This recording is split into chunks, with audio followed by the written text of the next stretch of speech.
नानः शास्त्र पठेन लोकः नानः देव पूज्यताम आत्मज्ञान बिना पार्थ सर्व कर्म निरर्थका। साहब कहना चाहूँगा कि गीता का यह महान श्लोक हमें बारंबार यह बात कह रहा है कि नाना प्रकार के हम शास्त्रों का अध्ययन कर डालें, हम नाना प्रकार के तीर्थ जप तप व्रत कर डालें अपने जीवन में, लेकिन जब तक आत्म का ज्ञान नहीं होता है यह सारे कार्य हमारे निरर्थक हैं। साहब कहना चाहूँगा कि आज के जनमानस में जिस तरह से लोग गेरुआ वस्त्र धारण करके आध्यात्म को परोस रहे हैं जनमानस के समक्ष और अपने आप को महागुरु बताने में लगे हैं, मैं कहना चाहूँगा कि मन ना रंगाए जोगी कपड़ा, बाल और दाढ़ी बढ़ा के बन गया बकरा। यही हाल आज जगत के बहुत ज़्यादा लोगों का है जो गेरुआ वस्त्र धारण करके बड़ी बड़ी दाढ़ी और जटा रखा के अपने आप को यह मनवाने पे तुले हैं कि एको हम दूसरो नास्ति अहम ब्रह्मास्मि। मैं कहना चाहूँगा कि जब तक हम मन की गति को स्थिर नहीं करते, जब तक हम अपने आत्म के ज्ञान को नहीं प्राप्त करते, जब तक हम अपने स्वयं को नहीं जान जाते, तब तक हम आध्यात्म कहाँ कर रहे हैं साहब। हम तो भौतिकतावाद में अपनी ज़िंदगी जी रहे हैं और हम लोगों को बताते फिर रहे हैं कि हम आध्यात्म कर रहे हैं। यतो वाचो निर्वंतते अप्राप मन सहसा, मन वाणी के साथ युक्त होकर के जहाँ से उस परमात्म तत्व को ना प्राप्त करके वापस पुनः लौट आती है उसके परमात्मा है। और हम कहते हैं कि मैं आध्यात्म कर रहा हूँ, मैं कहता हूँ कि मैं पूजा कर रहा हूँ, मैं जप कर रहा हूँ, मैं तप कर रहा हूँ, मैं व्रत कर रहा हूँ। तमाम तरह के जो हम शुभ कार्य कर रहे हैं इनके फल हमें मिलते हैं, ये फलदायी हैं। और हम बारंबार यह बात कहते हैं कि मैं आध्यात्म कर रहा हूँ। हम बारंबार लोगों को ये बताने में लगे हैं कि मैं आध्यात्म को कर रहा हूँ, मैं ईश्वर को जानता हूँ, मैं उस परमात्मा को जानता हूँ। साहब क्या वास्तविकता में आध्यात्म का ज्ञान हमें है? जिस तरह से आज हम ढोंग ढकोसले को परोसने में लगे हैं, क्या लगता है कि हम आध्यात्म कर रहे हैं? अवश्यमेव भुक्तव्यम कृतम कर्म शुभाशुभम। आप कर्म चाहे शुभ करें, कर्म चाहे अशुभ करें, दोनों के फल हमें प्राप्त होंगे, यह हम जान रहे हैं। फिर हम क्यों लोगों को यह बात बता रहे हैं कि हम पूजा तीर्थ जप तप व्रत हवन इत्यादि को आध्यात्म कह रहे हैं और हम यह लोगों को मनवाने में लगे हैं कि मैं ईश्वर की आराधना कर रहा हूँ। साहब कहना चाहूँगा कि साधन एक ऐसा मार्ग है, एक ऐसा रास्ता है जिसके करके हम आध्यात्म को प्राप्त कर सकते हैं। उल्टा नाम जपत जग जाना और वाल्मीकि भय ब्रह्म समाना।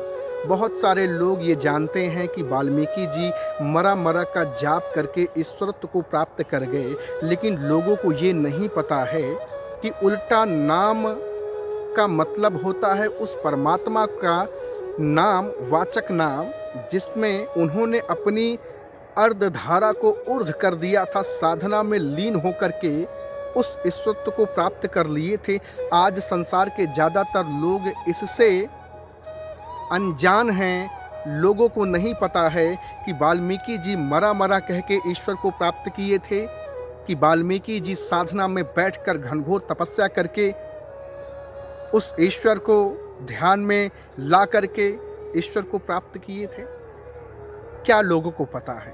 क्या लोग जानते हैं? यही जानते हैं लोग ना कि मंदिर मस्जिद में जा कर के सर झुका करके हम ईश्वर को प्राप्त कर लेंगे। कई सालों से लगातार हम अपने जीवन में कर तो रहे हैं, क्या परिवर्तन आया है?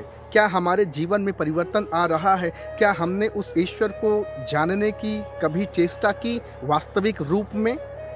हम मंदिर में जाकर के हाथ जोड़ लेते हैं, फूल चढ़ा देते हैं, प्रसाद चढ़ा देते हैं और हमको लगता है कि हमने आध्यात्म कर लिया, हमने उस ईश्वर की पूजा कर ली, हम उस ईश्वर को प्राप्त कर लिए।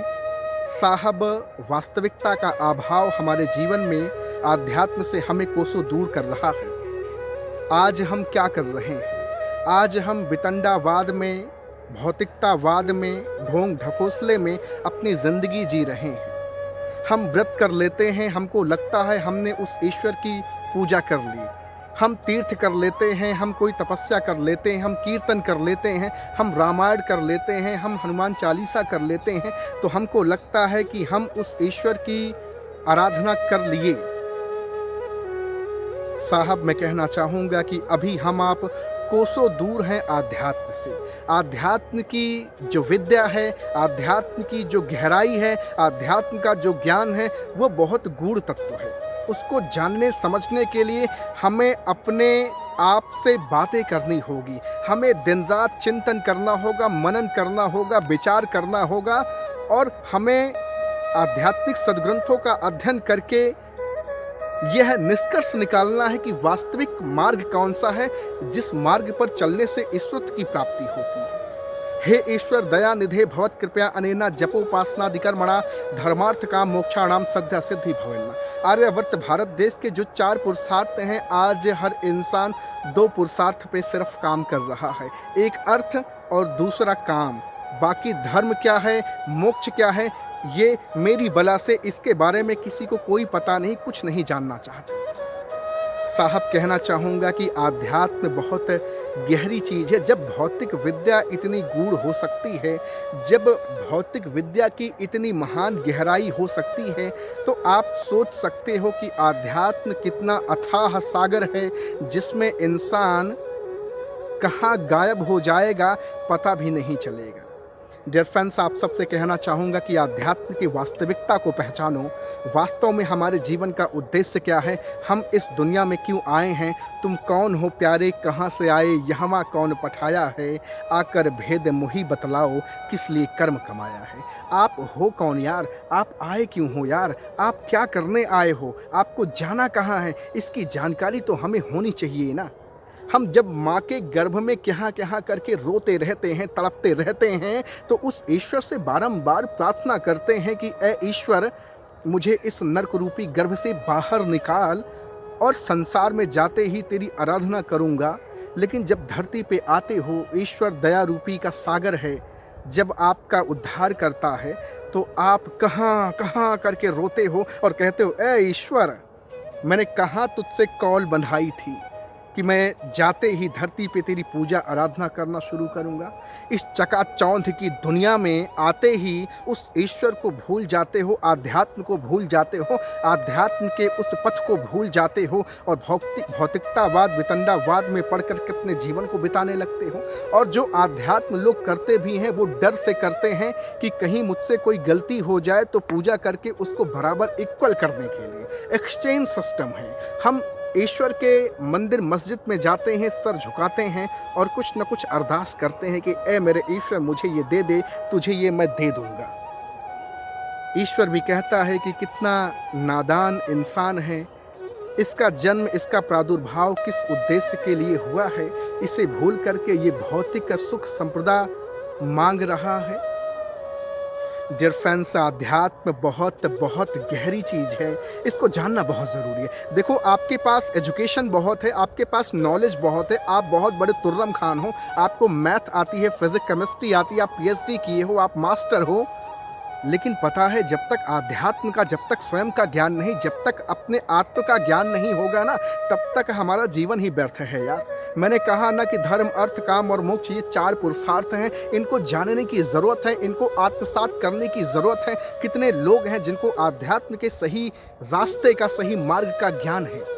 आज हर इंसान भौतिकतावाद में जूझ रहा, सेक्सुअलिटी, वल्गैरिटी, ऑब्ससेनिटी में जूझ रहा है, नाच नौटंकी मुजरा में अपनी जिंदगी बिता रहा है, और उसको लगता है यही जिंदगी है।